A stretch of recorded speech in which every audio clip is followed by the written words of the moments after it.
Well, this is what I made because I have lost 3 jack handles in the move from 2.5 years ago.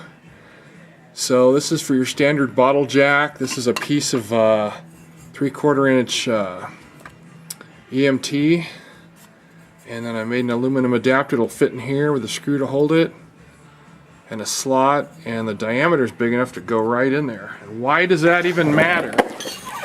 Because let's see if I can.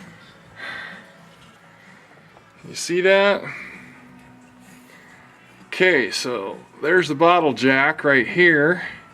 There's a block of wood with a hole drilled about 1/2 inch deep to sit it in, and that would be the oil pan for the 4-liter Jeep engine. So I've read and read and read for days how to get oil pans off, and you know, not everything's successful for everybody.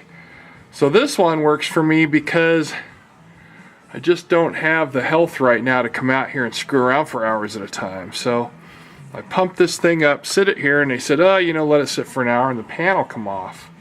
I don't know if that's true or not. I'm going to let it sit overnight. I'm going to let it sit till it falls off. Anyway, I think that's not a horrible idea.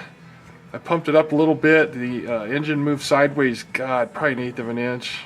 Not much at all. And that block of wood, I think it's a chunk from a pallet, so it's probably oak. And it's wide enough, it's not going to put too much of a dent in the pan. But it'll put constant pressure on it, and maybe it will spread loose. We'll see how that goes. Plan B is the heat gun. I haven't seen anybody try to heat yet. Heat up a portion of the pan and see if you can get it to come loose. Let's see, where are we? Oh, that doesn't focus too good, does it?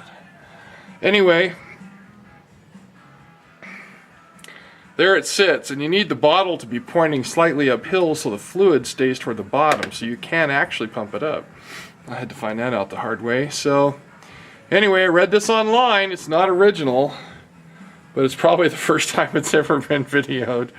We'll see if it works. We need to get this pan off. I'm absolutely sure that we have at least one piston with broken skirt, and I just want to verify it. I don't want to guess.